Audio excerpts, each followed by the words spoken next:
En el instante en que vi su reflejo en la pantalla de su portátil, vistiendo la camisa de rayas azules que le había planchado hacía solo 3 días, supe que mi mundo acababa de hacerse 1 millón de pedazos. Pero lo que Enrique no sabía era que yo ya había empezado a recoger cada uno de los fragmentos, lista para cortarle con ellos. Mis manos temblaban mientras miraba la pantalla, observando a esa desconocida moverse con naturalidad por lo que parecía la habitación de un hotel. Su pelo oscuro caía en cascada sobre el cuello de la camisa de mi marido, la camisa que le había comprado para nuestro aniversario, la camisa que todavía olía a mi perfume de cuando le abracé para despedirme en el aeropuerto. Beatriz, ¿me estás escuchando? La voz de Enrique atravesó mi estado de shock.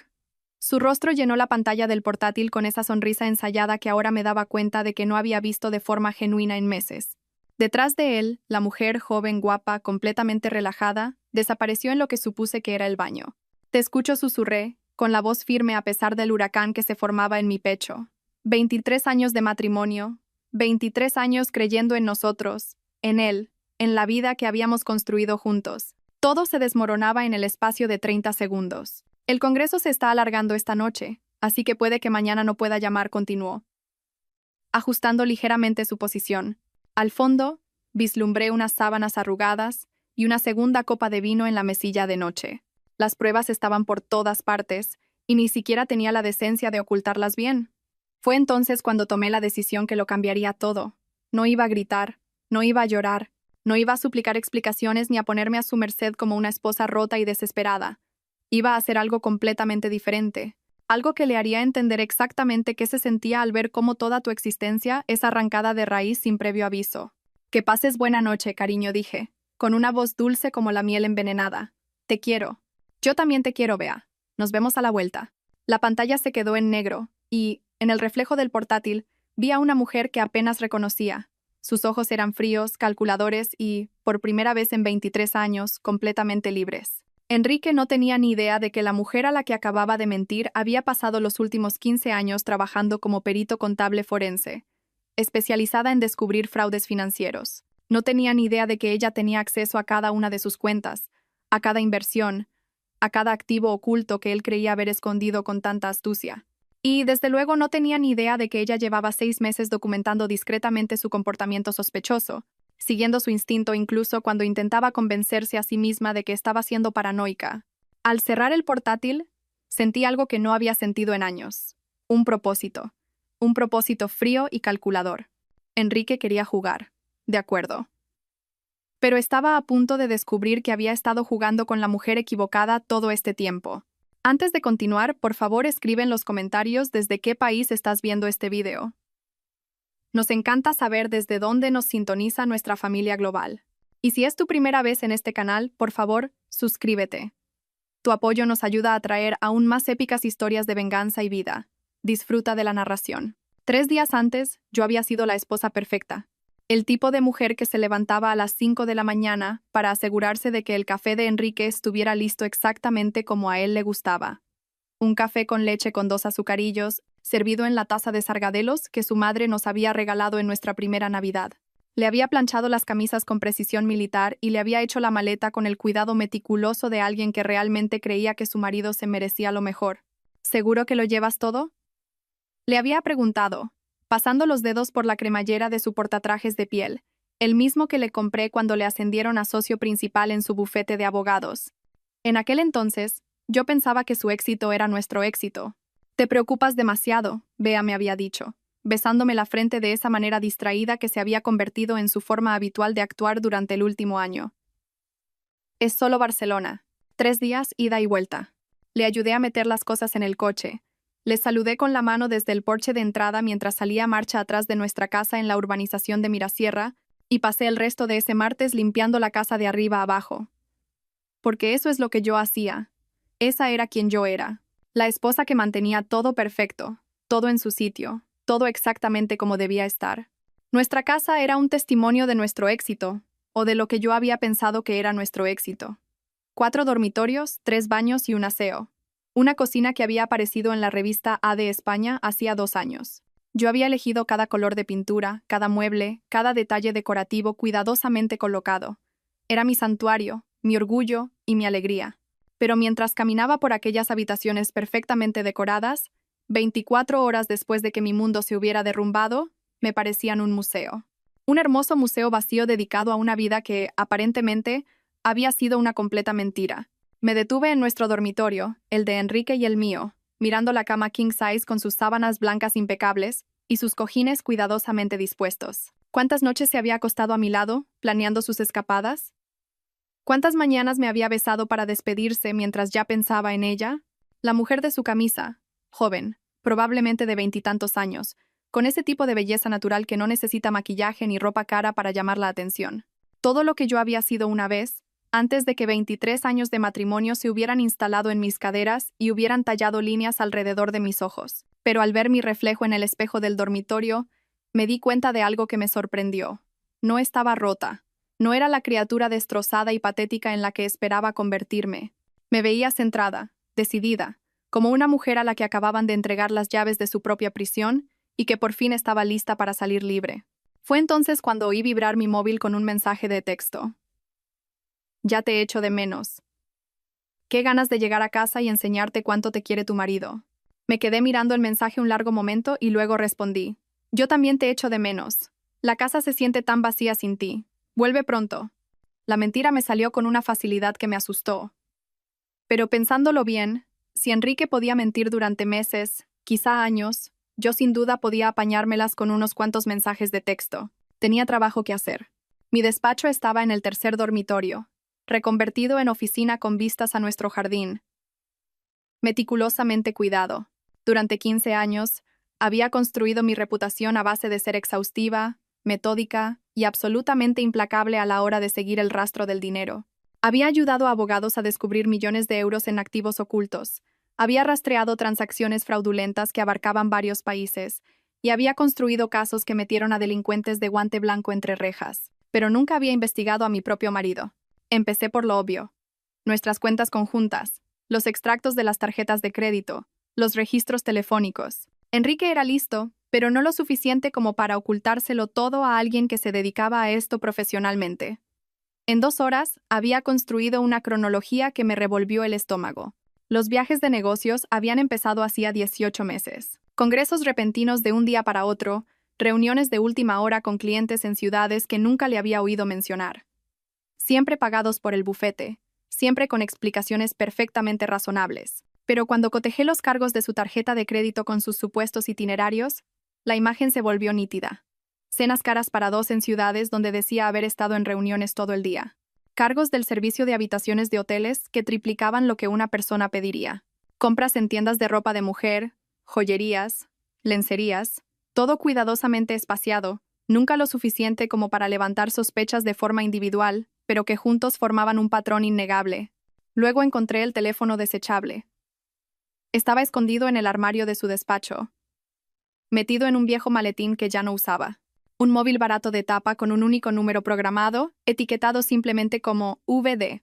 Fotografié todo. El teléfono, el recibo de compra que encontré arrugado en el cajón de su escritorio, el registro de llamadas que mostraba docenas de conversaciones en los últimos 8 meses. Luego, lo volví a colocar todo exactamente como lo había encontrado y fui a prepararme una taza de té. Mis manos ya no temblaban. Mientras estaba sentada en la isla de nuestra cocina, bebiendo un té Earl Grey de la vajilla de porcelana que mi madre nos había regalado para la boda, empecé a trazar un plan. Comenzó como una idea vaga, un susurro de posibilidad en el fondo de mi mente. Pero a medida que pasaban las horas y profundizaba en el engaño de Enrique, ese susurro se convirtió en un rugido. Él se creía muy listo. Creía que se había casado con una ama de casa ingenua y dependiente que se derrumbaría a la primera señal de problemas. No tenía ni idea de que la mujer a la que había estado traicionando era la misma que había ayudado a la UDEF a rastrear una trama de malversación que abarcaba 3 continentes. No sabía que ella había pasado una vez 6 meses reconstruyendo minuciosamente registros financieros que habían sido destruidos deliberadamente, o que tenía una red de contactos en la banca, la investigación y las fuerzas del orden que le debían favores importantes. Y lo más importante, no tenía ni idea de que todo lo que él poseía en nuestra casa, nuestras inversiones, nuestra riqueza cuidadosamente acumulada, estaba a punto de convertirse en un arma para su propia destrucción. Para cuando llegó el jueves por la noche, tenía pruebas suficientes para hundir a Enrique en cualquier juzgado de familia del país. Pero mientras miraba la montaña de documentos esparcidos por mi escritorio, me di cuenta de que no era suficiente. Ni de lejos. Un divorcio me daría la mitad de todo, claro, pero también le daría a él la otra mitad, y le permitiría marcharse para empezar de cero con su noviecita. Saldría magullado, dañado económicamente, pero al final libre para construir una nueva vida con la mujer que había robado la mía.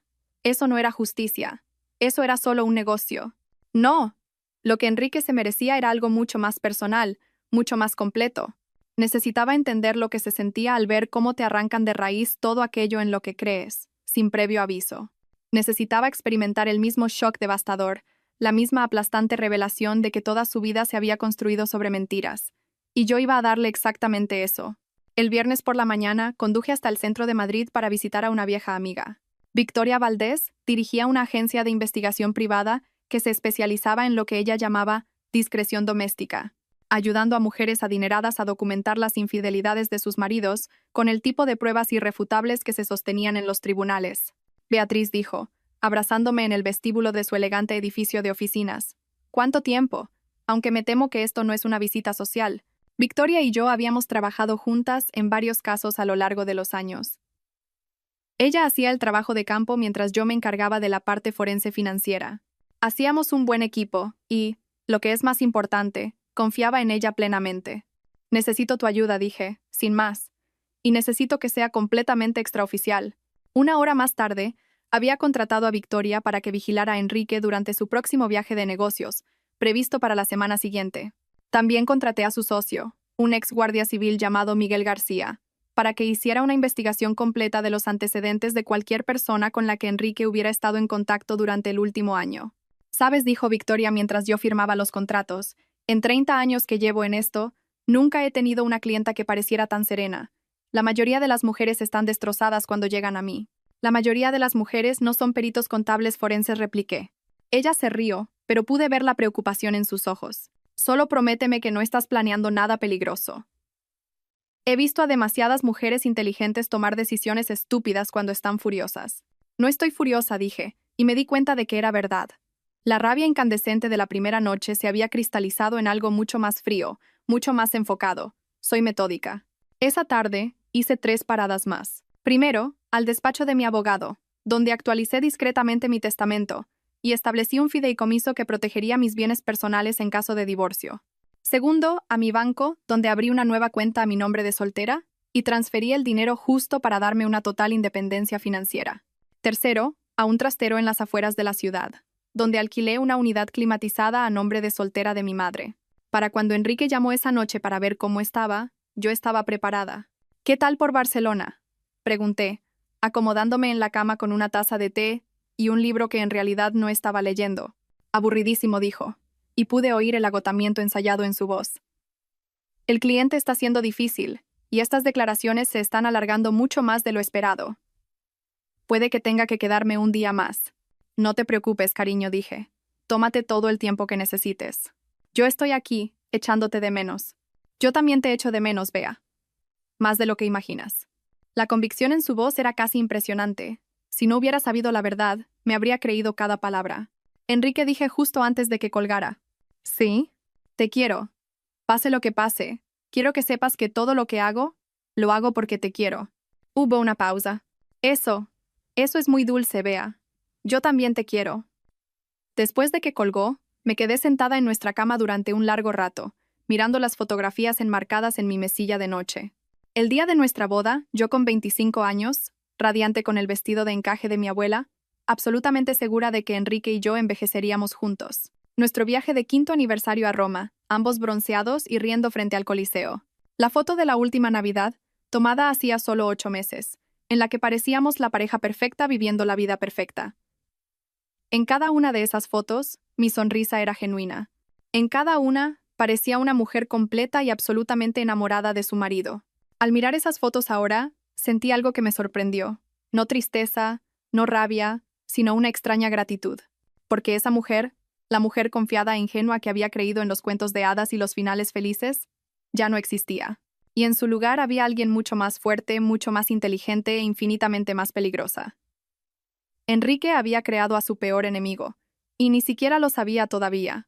El sábado por la mañana llegó la primera noticia verdaderamente devastadora. Miguel García me llamó a las 7 de la mañana con sus hallazgos preliminares. Se llama Verónica Durán, dijo sin preámbulos.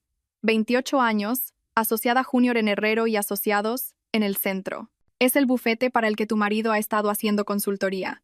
Apreté el teléfono con más fuerza. ¿Cuánto tiempo? Por lo que he podido averiguar, llevan juntos al menos 14 meses. Ella empezó en el bufete hace 18 meses, y los primeros cargos inusuales en la tarjeta de crédito de tu marido comenzaron unas 4 semanas después. 14 meses. Más de un año de mentiras, de engaños, de Enrique volviendo a casa conmigo cada noche después de pasar el día con ella. Yo le había estado cocinando sus platos favoritos, lavándole la ropa, planeando nuestro futuro mientras él estaba ocupado planeando una vida completamente diferente con otra persona. Hay más, continuó García. Está embarazada. El teléfono se me resbaló de la mano y cayó con estrépito sobre la encimera de la cocina. Por un momento, el mundo se quedó en completo silencio. Luego recogí el teléfono con manos firmes. ¿De cuánto está? De unos 3 meses, por lo que puedo deducir. Ha tenido varias citas médicas, y tu marido las ha estado pagando a través de una cuenta de tarjeta de crédito separada que encontré. Embarazada de 3 meses. Eso significaba que Enrique lo sabía desde hacía al menos un mes, probablemente más. Y no había dicho nada. Había seguido mintiéndome, compartiendo nuestra cama, planeando viajes de negocios mientras su amante esperaba un hijo suyo. Envíamelo todo, dije. Cada detalle, cada fotografía, cada recibo. Lo quiero todo. Beatriz, dijo García con cautela. Llevo mucho tiempo en esto y he visto lo que este tipo de traición puede hacerle a la gente. Quizá deberías tomarte un tiempo para procesar esto antes de... Envíamelo todo, repetí. Hoy. Después de colgar, me senté en mi cocina perfecta, en mi casa perfecta, y me reí. Me reí de verdad, hasta que las lágrimas me corrieron por las mejillas, porque la situación se había vuelto tan sumamente peor de lo que había imaginado que era casi absurda. Enrique no solo estaba teniendo una aventura, estaba empezando una familia completamente nueva mientras fingía que todo era normal conmigo. Estaba viviendo 2 vidas totalmente separadas y, al parecer, estaba convencido de que era lo suficientemente listo como para manejar ambas indefinidamente. Pero lo que no entendía era que acababa de darme el arma perfecta para destruirle. Pasé el resto del sábado en mi despacho, reconstruyendo el alcance total del engaño de Enrique. Las pruebas financieras ya eran suficientemente condenatorias. Las tarjetas de crédito secretas, las retiradas de efectivo, los regalos caros, los pagos médicos. Pero cuando combiné eso con las fotos de vigilancia que Victoria ya había empezado a tomar, la cronología que García había construido y los registros telefónicos que había obtenido, la imagen se volvió nítida. Enrique Santos, respetado abogado y pilar de la comunidad, era un mentiroso, un tramposo y un farsante. Estaba robando de nuestras cuentas conjuntas para mantener a su amante embarazada, mientras mentía a su esposa de 23 años sobre viajes de negocios que en realidad eran escapadas románticas. Pero, más que eso, era un cobarde. Porque en lugar de tener la decencia de terminar nuestro matrimonio antes de empezar una nueva relación, había elegido seguir dándome largas, probablemente esperando poder encontrar alguna manera de tener ambas vidas simultáneamente. El hombre al que había amado, en el que había confiado y con el que había construido toda mi vida adulta, era un extraño. Y ese extraño había cometido el mayor error de su vida al subestimar exactamente con qué tipo de mujer se había casado. Para el domingo por la noche, tenía un plan. Era exhaustivo, devastador y absolutamente hermético. Pero lo más importante era que le daría a Enrique exactamente lo que él me había dado a mí, la destrucción total de todo aquello en lo que creía poder confiar. Quería vivir una doble vida. De acuerdo. Pero estaba a punto de aprender que las acciones tienen consecuencias y que algunas traiciones tienen un precio que nunca se puede pagar. El lunes por la mañana, llamé al trabajo diciendo que estaba enferma por primera vez en 3 años. Luego conduje hasta el complejo de apartamentos de Verónica Durán. Era un sitio agradable, no lujoso, pero cómodo y moderno, el tipo de lugar que una joven abogada podía permitirse, especialmente si un hombre mayor y adinerado le ayudaba con el alquiler. Aparqué al otro lado de la calle y esperé. Salió a las 8:30 de la mañana, con el mismo aspecto que en las fotos de vigilancia que García me había enviado. Alta, elegante, con ese tipo de belleza natural que los fotógrafos sueñan. Llevaba un vestido holgado que disimulaba hábilmente su embarazo, y se movía con la gracia segura de una mujer que nunca había dudado de su lugar en el mundo. La vi alejarse en un Seat Ibiza plateado que probablemente tenía 2 años, práctico pero bien cuidado. Luego salí de mi coche y caminé hasta su buzón. Victoria me había enseñado este truco hacía años. Si quieres saber los secretos de alguien, empieza por su correspondencia. No para robarla, eso sería un delito, sino para ver qué tipo de vida lleva.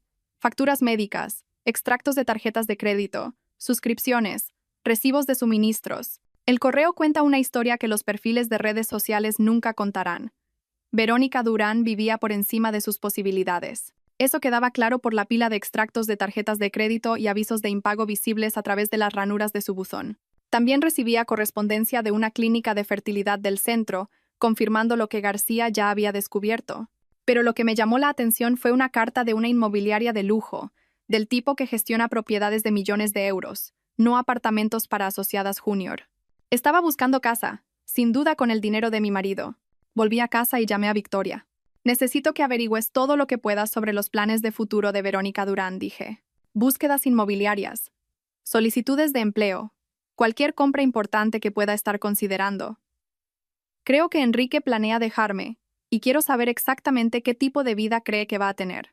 Beatriz, dijo Victoria con cautela, ¿qué piensas hacer con toda esta información? Voy a asegurarme de que la vida que él cree que está construyendo con ella se vuelva imposible, dije. Completa y absolutamente imposible. Esa tarde, hice una serie de llamadas que habrían sorprendido a Enrique si hubiera sabido de ellas. Porque mientras él vivía su doble vida, yo había estado construyendo mi propia red de contactos y relaciones que no tenían nada que ver con él. La primera llamada fue a Andrea Fuentes, una periodista de El Mundo, especializada en asuntos legales y mala praxis profesional. Andrea y yo habíamos trabajado juntas en un artículo sobre corrupción judicial 2 años antes, y me debía un favor importante. Puede que tenga una historia para ti, dije. Un prominente abogado local que ha estado usando fondos de clientes para mantener a su amante embarazada mientras miente a su mujer sobre viajes de negocios. ¿Te interesa? Mucho, dijo Andrea. ¿Qué tan sólidas son tus pruebas? Registros financieros a prueba de balas, fotografías, declaraciones de testigos, todo el lote. ¿Cuándo quieres mover esto? Pronto, dije. Te avisaré. La segunda llamada fue a Martín Gómez, en el Ilustre Colegio de Abogados de Madrid. Martín y yo habíamos salido brevemente en la universidad, y habíamos seguido siendo amigos a lo largo de los años. Ahora se encargaba de investigar las violaciones éticas de los abogados en ejercicio. Beatriz, qué alegría oírte, dijo Martín. ¿Qué puedo hacer por ti? Necesito denunciar una posible violación ética, dije. Un abogado que podría estar utilizando indebidamente fondos de clientes para gastos personales. ¿Cómo debo proceder para presentar una queja formal? Depende de la naturaleza de la violación. ¿Por qué no me envías lo que tienes y le echo un vistazo? Te lo haré llegar esta semana, dije. La tercera llamada fue la más importante. Marqué el número principal de Herrero y Asociados y pedí hablar con el socio director. Soy Beatriz Santos, dije cuando Javier Herrero se puso al teléfono. Mi marido Enrique ha estado haciendo trabajos de consultoría para su bufete.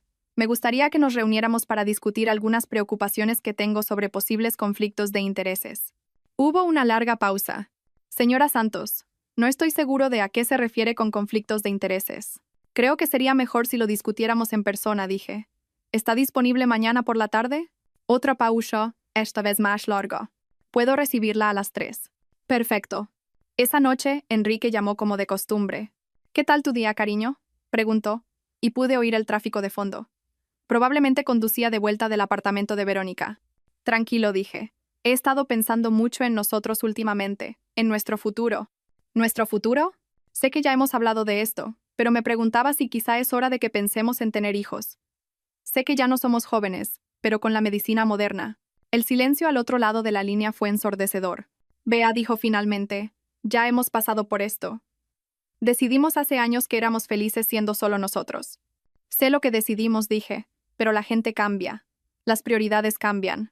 Últimamente siento que falta algo en nuestra vida. Vamos a hablar de esto cuando llegue a casa, ¿vale? Esto no es una conversación para tener por teléfono. Por supuesto, dije. ¿Cuándo crees que volverás? Mañana por la noche, probablemente sobre las 8. Prepararé tu cena favorita, Gigi. Podremos hablar de todo entonces. Después de colgar, me senté en la creciente oscuridad de nuestro salón y me permití un momento de genuina tristeza. No por la pérdida de mi matrimonio, que ahora me daba cuenta de que llevaba muerto más de un año, sino por la mujer que yo solía ser. La mujer que había querido tener hijos con este hombre, que le había confiado su corazón, su futuro, su vida entera. Esa mujer merecía ser llorada, pero también merecía ser vengada. Y mañana, el proceso comenzaría. El martes a las 3 de la tarde, entré en las oficinas de Herrero y Asociados vistiendo mi mejor traje de chaqueta azul marino y llevando un maletín de piel que contenía copias de cada prueba que había reunido. La recepción era todo cristal y cromo, diseñada para impresionar a los clientes con el éxito y la sofisticación del bufete. Javier Herrero me recibió personalmente, lo que me dijo todo lo que necesitaba saber sobre la seriedad con la que se estaba tomando esta reunión. Era un hombre distinguido de unos 60 años, con el pelo plateado y el tipo de traje caro que hablaba de décadas de éxito en el derecho corporativo. Señora Santos, dijo extendiendo la mano, gracias por venir. ¿Por qué no hablamos en mi despacho? Su despacho era exactamente lo que esperaba. Ventanales del suelo al techo con vistas a la ciudad, estanterías llenas de textos legales y premios. Un escritorio macizo que probablemente costaba más que el coche de la mayoría de la gente. Me indicó que me sentara en una de las sillas de piel frente a su escritorio. Luego tomó asiento y cruzó las manos. Y bien dijo, ¿qué puedo hacer por usted? Abrí mi maletín y coloqué una única fotografía sobre su escritorio. Mostraba a Enrique y Verónica saliendo de un hotel en San Sebastián, él con el brazo alrededor de la cintura de ella, ambos riendo. La marca de tiempo indicaba que fue tomada durante uno de sus supuestos viajes de negocios. El rostro de Javier Herrero se puso muy pálido. Señor Herrero, dije, estoy aquí porque creo que su bufete ha estado facilitando inadvertidamente una relación poco ética entre mi marido y una de sus empleadas. Espero que podamos resolver este asunto discretamente, sin involucrar al colegio de abogados ni a la prensa. Se quedó mirando la fotografía un largo momento y luego me miró. Señora Santos, quiero que sepa que este bufete tiene políticas estrictas sobre las relaciones entre consultores y empleados. Estoy segura de que sí, interrumpí. La cuestión es si esas políticas se siguieron en este caso, porque, basándome en mi investigación, parece que mi marido ha estado facturando a su bufete por trabajo que en realidad no estaba haciendo, mientras utilizaba esos pagos para financiar su relación con la señorita Durán. Coloqué 3 elementos más sobre su escritorio. Copias de las facturas de Enrique al bufete, recibos de tarjetas de crédito que mostraban regalos caros y habitaciones de hotel en momentos en que supuestamente estaba trabajando, y una cronología que mostraba la correlación entre sus pagos de consultoría y sus gastos personales. Esto es extremadamente serio, dijo Herrero, estudiando los documentos. Si lo que sugiere es cierto, no es una sugerencia, dije, es un hecho. La pregunta es qué piensa hacer al respecto. Se quedó en silencio durante mucho tiempo, examinando cada prueba con la minuciosidad de un abogado experimentado. Finalmente, me miró. ¿Qué es lo que quiere, señora Santos? Quiero que la relación de consultoría de mi marido con este bufete termine de inmediato, dije. Quiero que la señorita Durán sea transferida a otro departamento donde no tenga ningún contacto con consultores externos, y quiero una investigación formal para determinar si se utilizaron indebidamente fondos de clientes en esta situación. ¿Y si aceptamos estos términos? Entonces este asunto se queda entre nosotros, dije. Sin prensa, sin quejas al colegio de abogados, sin bochorno público para nadie. ¿Y si no aceptamos?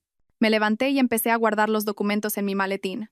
Entonces, mañana por la mañana, Andrea Fuentes, de El Mundo, publicará un artículo sobre cómo Herrero y Asociados facilitó una aventura extramatrimonial entre un consultor casado y una empleada embarazada, posiblemente utilizando fondos de clientes. El Colegio de Abogados de Madrid recibirá una queja formal sobre las prácticas de facturación de Enrique, y yo presentaré una demanda civil contra el bufete y mi marido por fraude y daños morales. Javier Herrero era un hombre inteligente. Entendió exactamente lo que le estaba ofreciendo, una forma de terminar esta situación limpiamente, con un daño mínimo a la reputación de su bufete. Necesitaré algo de tiempo para investigar estas acusaciones, dijo. Por supuesto, dije, pero necesitaré una respuesta para el viernes. Mi marido regresa de su actual viaje de negocios mañana por la noche, y planeo tener este asunto resuelto antes de que descubra que toda su vida está a punto de cambiar. Dejé mi tarjeta de visita en su escritorio y salí, sabiendo que acababa de disparar el primer tiro en una guerra que Enrique ni siquiera sabía que había comenzado. El miércoles por la noche, preparé la cena favorita de Enrique con el mismo cuidado meticuloso que había mostrado durante 23 años. Salmón a la plancha con mantequilla de limón, espárragos trigueros, arroz salvaje y una botella del Rioja que habíamos estado guardando para una ocasión especial. La mesa estaba puesta con nuestra vajilla de boda, las velas parpadeaban en nuestros candelabros de cristal, y un suave jazz sonaba desde el sistema de sonido que Enrique había instalado el año pasado. Para cualquier observador, habría parecido una cena romántica para una pareja que celebraba su reencuentro tras un viaje de negocios. Pero yo no estaba celebrando. Estaba oficiando el funeral de mi matrimonio, y quería que fuera perfecto. Enrique llegó a las 7:45 de la tarde, 15 minutos antes de lo que había prometido. Entró por la puerta con su habitual torrente de energía, gritando mi nombre mientras dejaba su portatrajes y su maletín del portátil en el vestíbulo. Algo huele increíble, dijo, encontrándome en la cocina, dando los toques finales a nuestros platos. Me besó en la mejilla, y percibí el leve aroma de un perfume que no era el mío aferrado a su camisa. Bienvenido a casa, dije, sonriéndole. ¿Qué tal Barcelona? Agotador, dijo, aflojándose la corbata, pero productivo. Finalmente resolvimos el caso Brown, así que el cliente está contento. La mentira salió de su boca con tal fluidez que casi admiré su habilidad.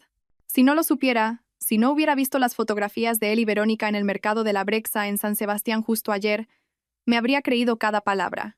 Me alegro mucho, dije. ¿Por qué no vas a lavarte mientras termino de preparar la cena? 20 minutos después, estábamos sentados uno frente al otro en la mesa de nuestro comedor. La suave luz de las velas proyectaba sombras en su rostro mientras me contaba elaboradas historias sobre reuniones que nunca habían ocurrido y clientes que nunca había conocido. Entonces dijo, cortando su salmón, mencionaste algo por teléfono sobre los niños. Eso fue inesperado. ¿Lo fue? Dije tomando un sorbo de vino. He estado pensando mucho últimamente sobre lo que quiero de la vida, sobre lo que me haría verdaderamente feliz. Pensé que eras feliz, dijo, y por primera vez, oí una nota de genuina preocupación en su voz. ¿No eres feliz, Bea? Dejé mi copa de vino y lo miré directamente. 23 años de matrimonio, y estaba a punto de terminarlo todo con una sola pregunta. Enrique, dije, si pudieras tener la vida que quisieras, sin consecuencias ni limitaciones, ¿cómo sería? Se detuvo con el tenedor a medio camino de la boca. Es una pregunta extraña. Sígueme la corriente, dije. ¿Seguirías eligiendo la vida que tenemos ahora? Esta casa, este matrimonio, esta rutina que hemos construido juntos. Claro que sí, dijo, pero sus ojos no acababan de encontrarse con los míos. ¿Por qué preguntas algo así? Porque últimamente me he estado preguntando si quizá ambos nos hemos estado conformando, dije. Si quizá hemos estado tan cómodos con lo que tenemos que no hemos sido honestos sobre lo que realmente queremos. El silencio se extendió entre nosotros como un abismo. Enrique dejó su tenedor y extendió la mano sobre la mesa para tomar la mía. Beatriz, me estás asustando un poco, dijo. ¿De dónde viene todo esto? Este era el momento de la verdad. Todavía podía echarme atrás, fingir que esta conversación nunca había ocurrido. Volver a ser la esposa perfecta que nunca hacía preguntas difíciles. En lugar de eso, retiré mi mano y cogí mi teléfono. Tuve una conversación interesante con Javier Herrero ayer, dije, desplazándome por mis fotos hasta que encontré la que quería. Me enseñó unas fotos que pensé que te resultarían interesantes. Coloqué el teléfono sobre la mesa entre nosotros, mostrando la fotografía de Enrique y Verónica saliendo del hotel en San Sebastián. El color se le fue de la cara tan rápido que por un momento me preocupó de verdad que pudiera desmayarse. Beatriz. Empezó. No dije, levantando la mano. No insultes mi inteligencia tratando de justificar esto. Celo de Verónica. Celo del embarazo. Celo del apartamento que has estado pagando. Las facturas médicas, las joyas, todo. Se quedó mirando la fotografía durante lo que pareció una eternidad. Luego levantó lentamente los ojos para encontrarse con los míos. ¿Desde cuándo lo sabes? Preguntó en voz baja. ¿Importa? Dije. La pregunta es ¿qué pasa ahora? Lo que siguió fue quizás la conversación más surrealista de toda mi vida. Enrique, enfrentado a pruebas innegables de su traición, pareció desinflarse como un globo pinchado. El abogado seguro y exitoso con el que había estado casada durante más de 2 décadas fue reemplazado por un hombre que parecía perdido, confundido y de repente muy viejo. No se suponía que pasara, dijo, mirando sus manos. Vero y yo. Quiero decir, cuando empecé a hacer consultoría para Herrero, ella solo. Fue asignada para ayudarme con mis casos. Pasábamos mucho tiempo trabajando juntos, hablando de derecho, de la vida. Es brillante, Beatriz. Realmente brillante. Estoy segura de que lo es, dije, mi voz firme a pesar de la rabia que crecía en mi pecho. Háblame del embarazo. Hizo una mueca como si le hubiera golpeado. Me lo dijo hace 2 meses. No fue planeado. Ninguno de los dos lo esperaba. Pero te alegraste, dije. No era una pregunta. Sí, susurró. Que Dios me perdone, sí. Cuando me lo dijo, lo primero que sentí fue alegría. Una alegría total y abrumadora. Y fue entonces cuando empezaste a mirar propiedades. Levantó la cabeza de golpe. ¿Cómo? Te lo he dicho, Enrique, lo sé todo. La pregunta que necesito que respondas es esta. ¿Pensabas contármelo alguna vez? ¿O ibas a seguir viviendo esta doble vida indefinidamente? Durante mucho tiempo no respondió. Las velas seguían parpadeando, el jazz seguía sonando, y la cena que había pasado horas preparando se enfriaba en nuestros platos. Iba a decírtelo, dijo finalmente. Solo que... no sabía cómo. Llevamos tanto tiempo juntos, Beatriz. Toda nuestra vida adulta. Seguía pensando que quizá podría encontrar una manera de hacer que esto funcionara sin destruir todo lo que hemos construido. ¿Qué pensabas exactamente que iba a pasar? Pregunté. ¿Ibas a mantenerme como tu esposa mientras jugabas a las casitas con tu novia embarazada? ¿Ibas a dividir tu tiempo entre dos familias y de alguna manera convencerte de que eso era justo para alguien? No lo sé, dijo, y por primera vez su voz se quebró. No sé en qué estaba pensando. Solo sabía que la amaba y amaba la idea de tener un hijo con ella, pero tampoco podía soportar la idea de perderte por completo. Bueno, enhorabuena, dije, levantándome y empezando a recoger la mesa. Has conseguido perdernos a las dos. ¿Qué quieres decir?, preguntó, siguiéndome a la cocina. Me volví para mirarlo, sosteniendo los platos de nuestra vajilla de boda. Quiero decir que la carrera de Verónica Durán en Herrero y Asociados terminó ayer por la tarde, junto con tu contrato de consultoría. El rostro de Enrique se puso blanco. ¿De qué estás hablando? Tuve una reunión muy productiva con Javier Herrero, dije, colocando los platos en el fregadero con deliberado cuidado. Se quedó bastante consternado al saber que uno de sus consultores había estado facturando por trabajo que no estaba haciendo mientras mantenía una aventura con una de sus asociadas junior. Aparentemente, usar los recursos de la empresa para facilitar relaciones extramatrimoniales va en contra de la política del bufete. No puedes, Beatriz.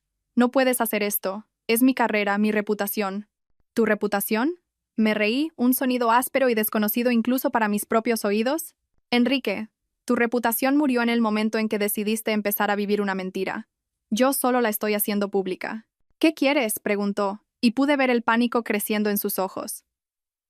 Dinero, la casa. Te daré lo que quieras en el divorcio. Esto no va sobre el divorcio, dije. Esto va sobre las consecuencias. Durante 23 años, he sido tu esposa, tu compañera, tu mayor apoyo. He puesto tu carrera primero, tus necesidades primero, tu felicidad primero. Y a cambio, me has convertido en una tonta. Pasé a su lado hacia el salón, y él me siguió como un perro perdido. ¿Puedo arreglarlo?, dijo desesperadamente. Terminaré con Verónica. Haré lo que quieras. Solo, por favor. No destruyas mi carrera por esto. ¿Terminar con Verónica? Me volví para mirarlo. Enrique, está embarazada de tu hijo. No puedes simplemente terminar y fingir que nada de esto ha pasado. Podemos encontrar una solución. Apoyaré al bebé económicamente, pero no tengo por qué estar involucrado. Puedo elegir mi matrimonio por encima de... dije, levantando la mano. Solo deja de hablar. ¿Te oyes a ti mismo? Estás hablando de abandonar a tu novia embarazada y a tu hijo no nacido para salvar un matrimonio que ya has destruido. ¿En qué clase de hombre te convierte eso? Se quedó de pie en nuestro salón, rodeado de 23 años de recuerdos compartidos y decisiones conjuntas. Y por primera vez desde que lo conocía, parecía completamente perdido. No lo sé, susurró. Ya no sé qué clase de hombre soy. El jueves por la mañana recibí una llamada que lo cambió todo. Estaba sentada en mi despacho repasando los últimos detalles de los arreglos financieros que había estado haciendo cuando sonó mi teléfono. El identificador de llamadas mostraba un número que no reconocí. ¿Señora Santos? La voz era joven, femenina y temblaba de emoción. Soy Verónica Durán. Creo que tenemos que hablar.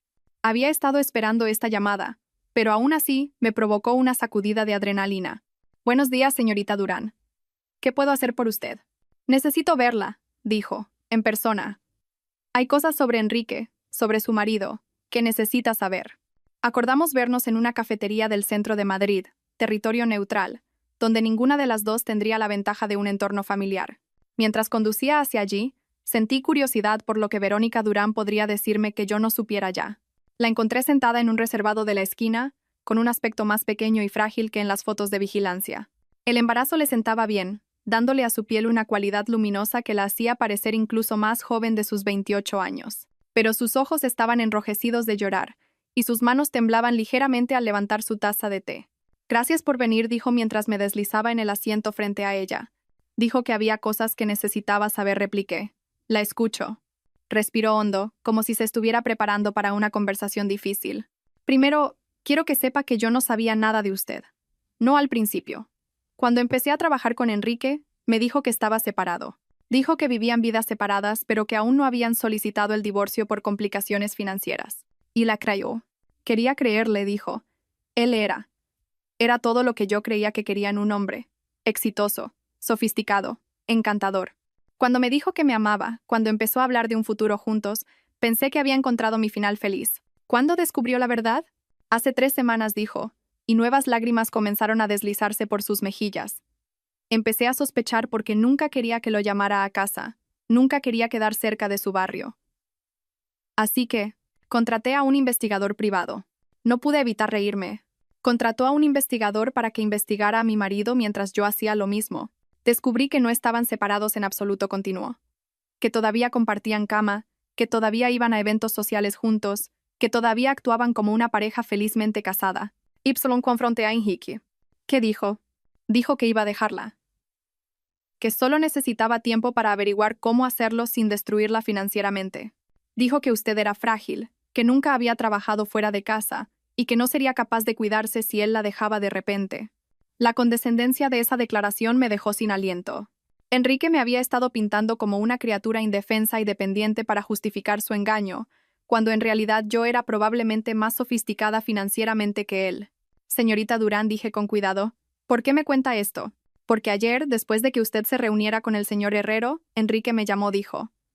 Me dijo que usted se había enterado de lo nuestro y que teníamos que terminar nuestra relación de inmediato. Dijo que iba a elegir su matrimonio por encima de mí y del bebé. ¿Y cómo se sintió al respecto? Traicionada, dijo simplemente. Completa y absolutamente traicionada.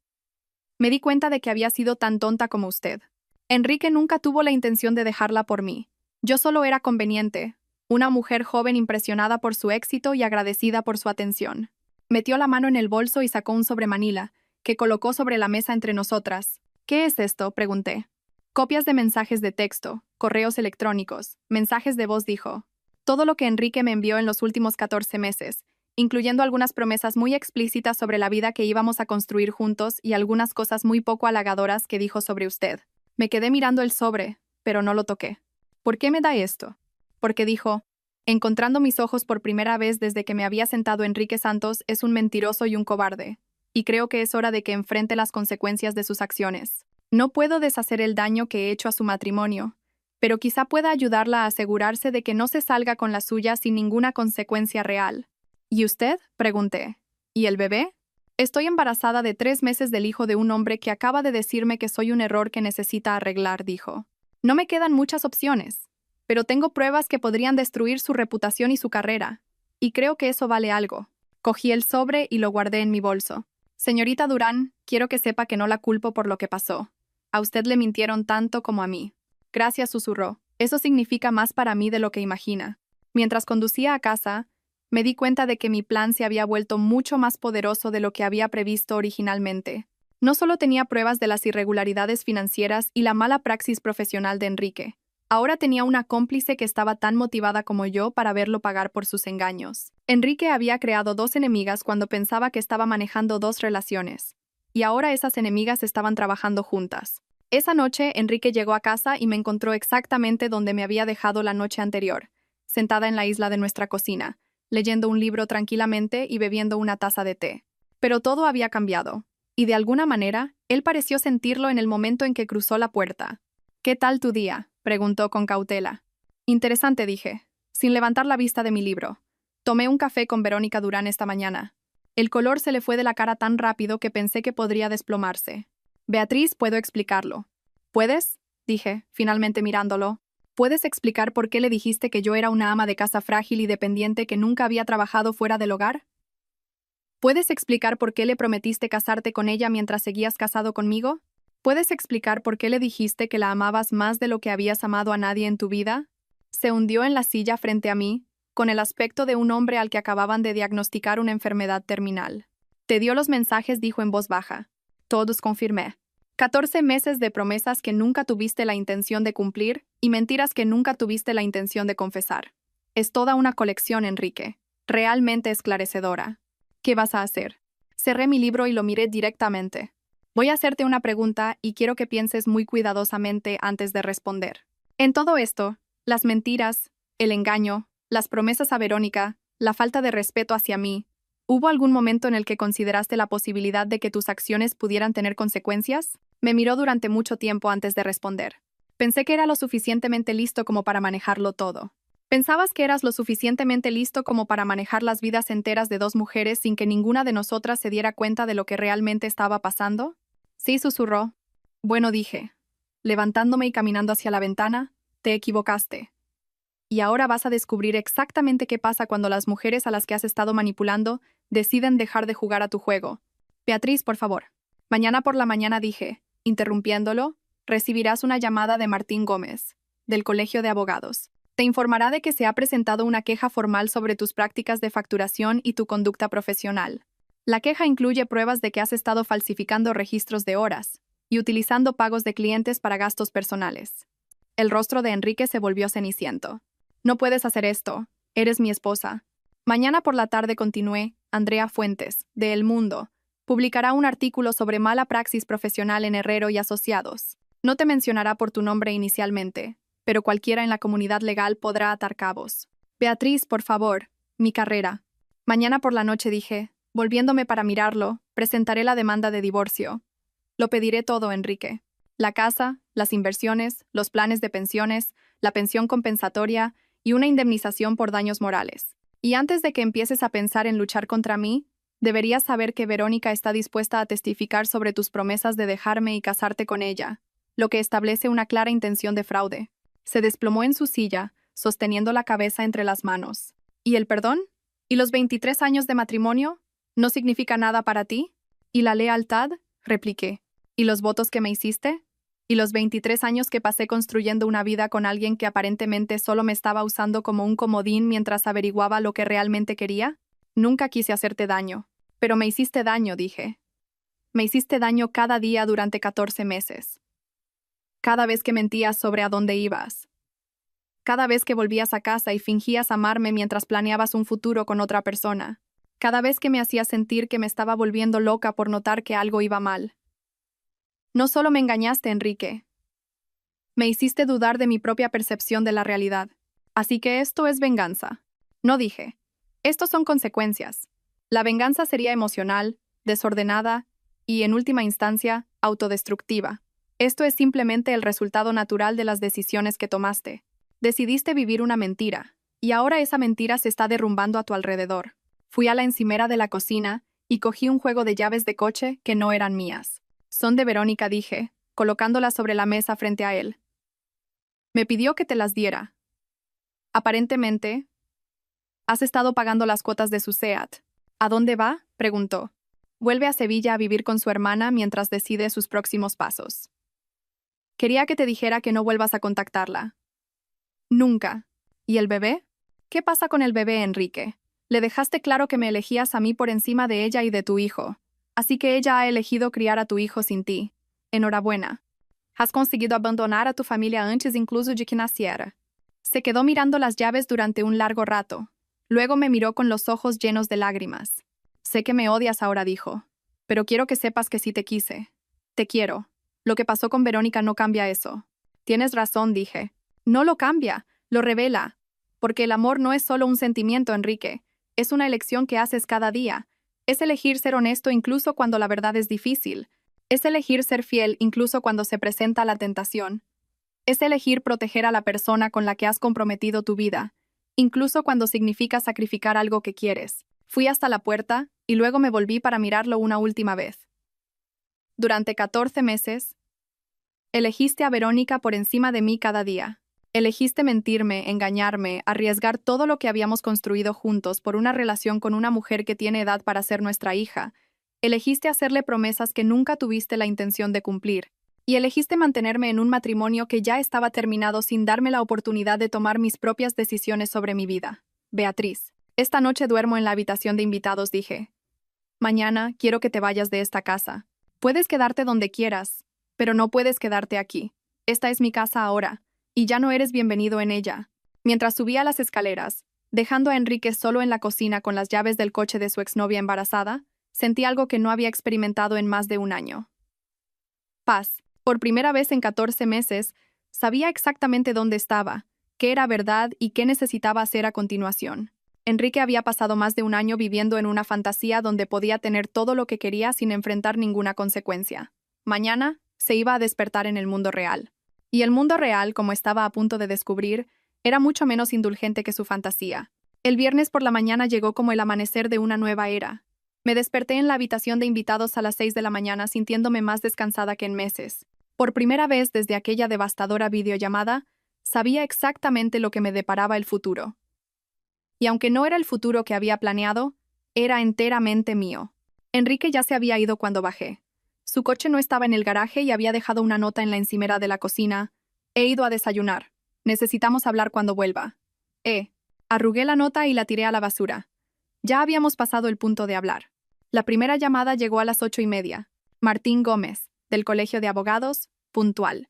Señora Santos, he revisado los materiales que me envió sobre las prácticas de facturación de su marido. La llamo para informarle de que abriremos una investigación formal sobre posibles violaciones éticas. Gracias, Martín, dije. Agradezco tu minuciosidad. Beatriz dijo, su tono cambiando de oficial a personal. Tengo que preguntar, ¿estás segura de que quieres seguir con esto? Una vez que esta investigación comience, no hay vuelta atrás. La carrera de Enrique podría quedar permanentemente dañada. Estoy segura, dije sin dudar. La segunda llamada llegó a las 10:15. Andrea Fuentes, de El Mundo. Beatriz, mi editora ha aprobado el artículo.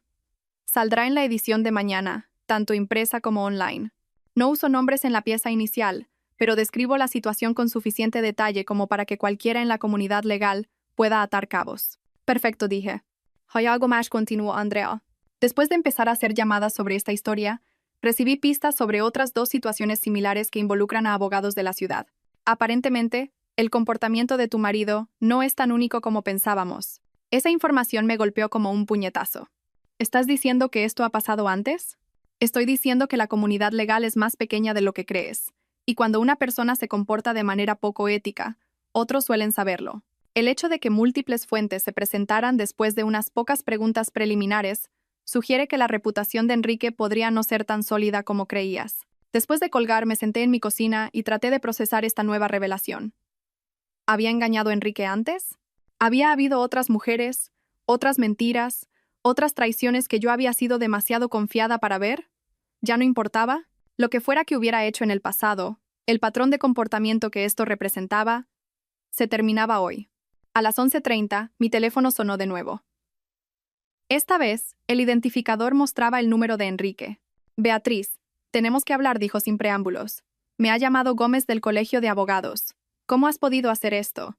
¿Cómo has podido presentar una queja contra mí? De la misma manera que tú pudiste mentirme durante 14 meses, respondí. Fácilmente. Esto destruirá mi carrera. ¿Es eso realmente lo que quieres? ¿Quitarme todo por lo que he trabajado toda mi vida adulta? Enrique, dije. Tú me quitaste todo por lo que trabajé toda mi vida adulta cuando decidiste empezar una relación secreta con otra mujer. La única diferencia es que yo construí mi vida alrededor de amarte, mientras que tú construiste tu carrera alrededor de mentir a los clientes. Al menos mi pérdida es honesta. Puedo arreglarlo, dijo desesperadamente. Puedo arreglar esto. Por favor, solo cancela la investigación. Podemos superar esto juntos. Ya no hay un juntos, dije. Te aseguraste de eso cuando elegiste a Verónica por encima de mí cada día durante más de un año. Nunca la elegí a ella por encima de ti. ¿En serio? Dije. Entonces, ¿por qué le prometiste que te casarías con ella? ¿Por qué le dijiste que la amabas más de lo que habías amado a nadie? ¿Por qué empezaste a buscar casas con ella mientras seguías compartiendo cama conmigo? Silencio. Enrique, dije, en unas horas vas a recibir los papeles del divorcio. Te sugiero que contrates a un muy buen abogado, porque pienso luchar por todo. Y dado lo que sé sobre tus irregularidades financieras y tu mala praxis profesional, creo que voy a ganar. Colgué antes de que pudiera responder. La tercera llamada del día llegó a las 2 de la tarde. Javier Herrero, del bufete. Señora Santos, quería informarle personalmente de que hemos completado nuestra investigación interna sobre el asunto que discutimos. El contrato de consultoría de Enrique ha sido rescindido, y la señorita Durán ha sido puesta en excedencia administrativa mientras revisamos su implicación en la situación. Gracias por informarme.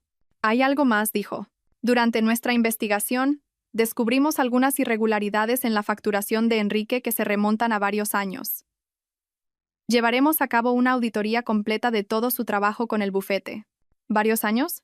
Repetí. Me temo que sí.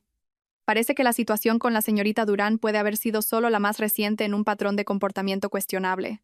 Después de esa llamada, me serví una copa de vino y me senté en nuestro patio trasero, contemplando el jardín que había pasado años cultivando. Cada flor, cada árbol, cada elemento paisajístico, cuidadosamente planeado, representaba horas de mi tiempo, mi creatividad, mi amor por el hogar que Enrique y yo habíamos construido juntos. Ahora era solo mi hogar. Y por primera vez desde que esta pesadilla había comenzado, eso se sentía como un alivio en lugar de una pérdida. A las 4 de la tarde, el coche de Enrique entró en nuestro camino de entrada. Observé por la ventana cómo se quedaba sentado al volante durante varios minutos, como si estuviera reuniendo el coraje para entrar. Cuando finalmente cruzó la puerta principal, parecía un hombre que había envejecido 10 años en un solo día. Los papeles del divorcio, dijo, sosteniendo un grueso sobre Manila. No puedo creer que realmente lo hayas hecho. ¿Qué esperabas? Esperaba a la mujer con la que me casé, dijo. La mujer que me amaba lo suficiente como para resolver los problemas en lugar de destruirme a la primera oportunidad. Lo miré asombrada. Enrique, no me diste problemas que resolver. Me diste mentiras que descubrir. No me diste un matrimonio que salvar. Me diste un engaño que exponer. ¿Cometí errores? Tomaste decisiones, corregí. Decisiones deliberadas y calculadas para traicionarme, para engañarme, para construir una vida con otra mujer mientras fingías que estabas comprometido conmigo. Esos no fueron errores, fueron decisiones. Se hundió en el sofá de nuestro salón, todavía sosteniendo los papeles del divorcio. ¿Y ahora qué? Ahora enfrentas las consecuencias de tus decisiones, dije. Buscas un lugar donde vivir. Contratas a un abogado. Averiguas cómo reconstruir tu carrera desde las ruinas de tu reputación. Te conviertes en padre del hijo que abandonaste. O no lo haces. Pero de cualquier manera, lo haces sin mí. Beatriz dijo, y su voz estaba cargada de lágrimas. Sé que no merezco tu perdón, pero ¿hay alguna posibilidad de que algún día podamos ser amigos? ¿De que podamos salvar algo de 23 años juntos? Consideré su pregunta seriamente, mirando a este hombre que había compartido mi cama, mis sueños, toda mi vida adulta. El hombre que me había abrazado cuando mi madre murió, que había celebrado conmigo cuando conseguí mi primer gran cliente, que había bailado conmigo en las fiestas de aniversario de nuestros amigos y hablado de envejecer juntos. Ese hombre había sido real, al menos por un tiempo, pero había sido reemplazado por alguien a quien no reconocía, alguien capaz de un egoísmo sobrecogedor y una crueldad casual. No lo sé, dije honestamente. Quizá algún día, cuando el dolor no sea tan reciente y la traición no esté tan a flor de piel, podamos tener una conversación civilizada. Pero amigos, no lo creo, Enrique. Los amigos no se mienten durante 14 meses. Los amigos no hacen sentir al otro que está loco por notar que algo va mal. Los amigos no abandonan a novias embarazadas para salvar matrimonios que ya han destruido. Asintió lentamente, como si esperara esa respuesta. Haré algunas maletas y me quedaré en un hotel esta noche, dijo. Haré arreglos para recoger el resto de mis cosas cuando no estés aquí. Probablemente sea lo mejor, asentí. Cuando se levantó para irse, se volvió hacia mí una última vez. Realmente te quise, Beatriz. Sé que ya no lo crees, pero es verdad. Sé que lo hiciste, dije. Pero el amor sin respeto, sin honestidad, sin fidelidad, no es realmente amor en absoluto, es solo sentimiento. Y el sentimiento no es suficiente para construir una vida. Después de que se fue, caminé por nuestra casa, mi casa, y comencé el proceso de reclamarla. Quité las fotos de la boda, guardé los recuerdos de nuestra vida juntos, y empecé a planear cómo redecoraría los espacios que habían sido nuestros para hacerlos completamente míos. Por primera vez en 23 años, era completamente libre de tomar mis propias decisiones, perseguir mis propios sueños, construir mi propio futuro. Y aunque esa libertad había llegado a un precio terrible, finalmente estaba lista para abrazarla. Enrique me había dado el mayor regalo posible, aunque nunca lo entendería. Me había devuelto a mí misma. 6 semanas después, estaba en el vestíbulo de los juzgados, esperando que comenzara la vista de mi divorcio. El proceso legal había avanzado con una rapidez sorprendente, en gran parte porque la abogada de Enrique le había aconsejado no oponerse a mis demandas. Con la investigación del Colegio de Abogados en curso y los artículos de seguimiento de El Mundo generando una tensión significativa en la comunidad legal, luchar contra mí en los tribunales solo habría creado más escrutinio público que no podía permitirse. Verónica Durán también estaba allí, sentada en un banco cerca de las ventanas. Su embarazo ahora era claramente visible bajo su sencillo vestido negro. Nos habíamos convertido en aliadas inesperadas durante el último mes y medio, unidas por nuestra experiencia compartida del engaño de Enrique. Hoy testificaba sobre sus promesas de divorciarse de mí y casarse con ella, lo que ayudaría a establecer la indemnización por daños morales que yo buscaba. ¿Cómo te encuentras?, le pregunté, sentándome a su lado. Nerviosa, admitió, pero lista. Quiero que esto termine. ¿Has sabido algo, Jill? Sacudió la cabeza. Ni una palabra desde el día que le dijiste que me mudaba a Sevilla. ¿Y tú? Envió flores en lo que habría sido nuestro aniversario, dije. Sin nota. Solo flores. Las tiré. Enrique llegó puntualmente a la hora programada, con aspecto demacrado y derrotado. Había perdido peso, y su traje caro parecía colgarle. El hombre seguro y exitoso con el que me había casado había desaparecido, reemplazado por alguien que parecía no haber dormido bien en semanas. Su abogada, una mujer de rostro afilado llamada Patterson, intentó una última negociación antes de que entráramos en la sala. Señora Santos dijo, mi cliente está dispuesto a ofrecerle el 60% de todos los activos, más una pensión compensatoria durante 10 años. A cambio le pide que retire su cooperación con la investigación del Colegio de Abogados. Ni siquiera necesité consultar con mi propio abogado. Number. Señora Santos, por favor, sea razonable. Básicamente está pidiendo todo. Estoy pidiendo lo que legalmente me corresponde según la ley española, dije, que es la mitad de nuestros bienes gananciales, más una indemnización por daños morales, más una pensión compensatoria basada en el estilo de vida al que me acostumbré durante nuestro matrimonio. La investigación del Colegio de Abogados es un asunto completamente aparte. La vista en sí fue misericordiosamente breve. Enrique había decidido no oponerse al divorcio, así que fue principalmente una cuestión de formalizar la división de bienes y establecer los pagos de la pensión. Pero cuando Verónica subió al estrado para describir las promesas de Enrique, el alcance total de su engaño quedó claro, incluso para la jueza. El señor Santos prometió divorciarse de su esposa y casarse conmigo, testificó. Su voz firme, a pesar de su evidente incomodidad. Me dijo repetidamente que me amaba más de lo que había amado a nadie, y que íbamos a construir una vida juntos. Me ayudó a buscar casas, habló de nuestros futuros hijos, e hizo planes detallados para nuestra boda. Cuando me quedé embarazada, inicialmente expresó alegría, y habló de lo emocionado que estaba por ser padre.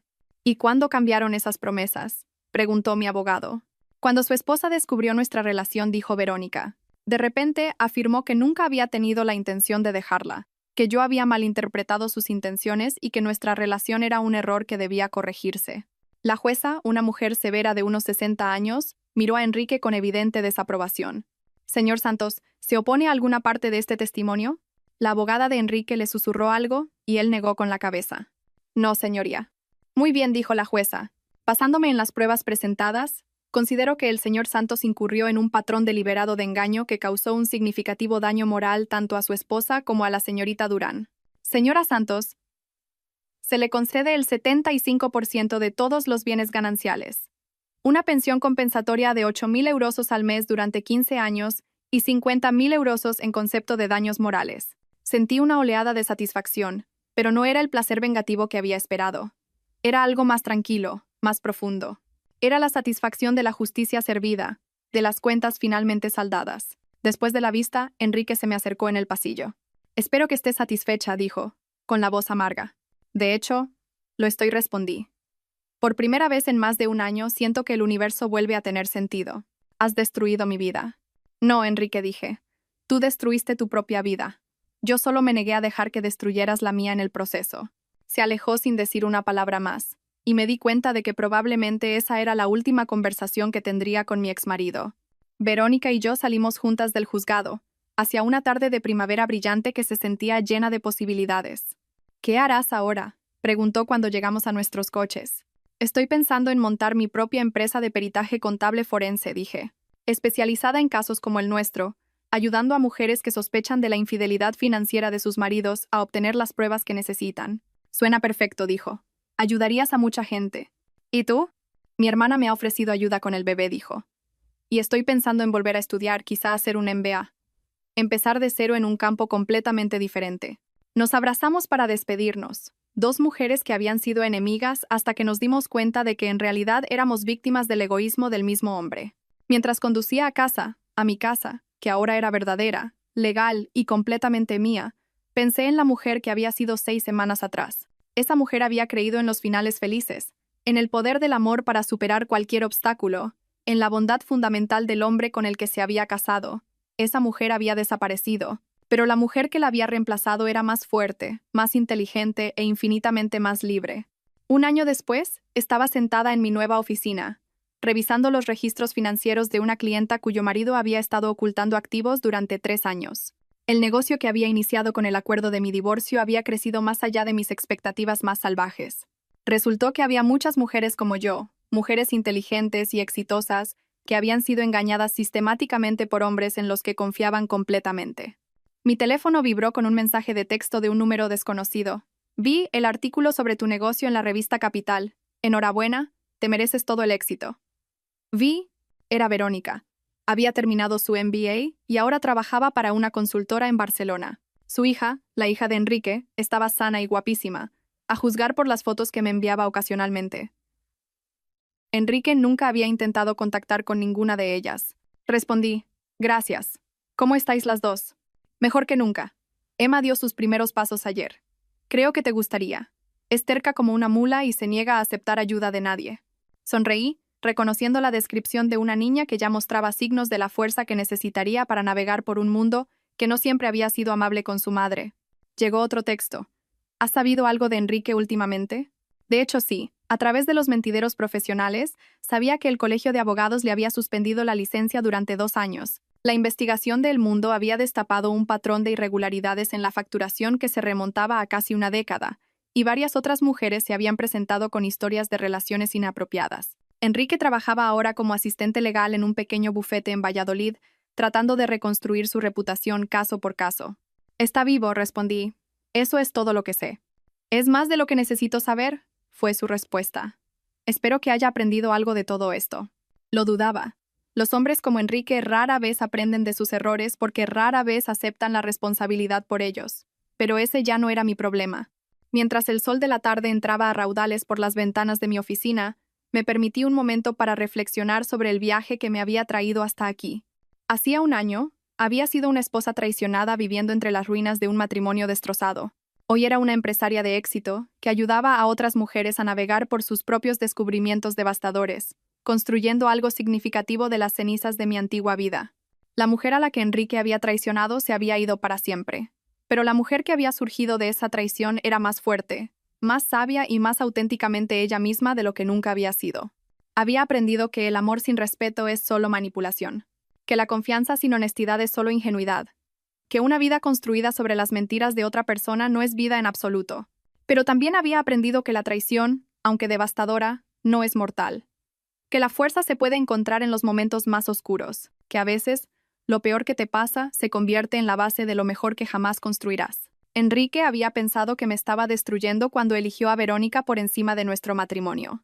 En cambio, me había dado el empujón que necesitaba para descubrir quién era yo realmente cuando no me definía a través de las necesidades y expectativas de otra persona. Y yo seguía resurgiendo.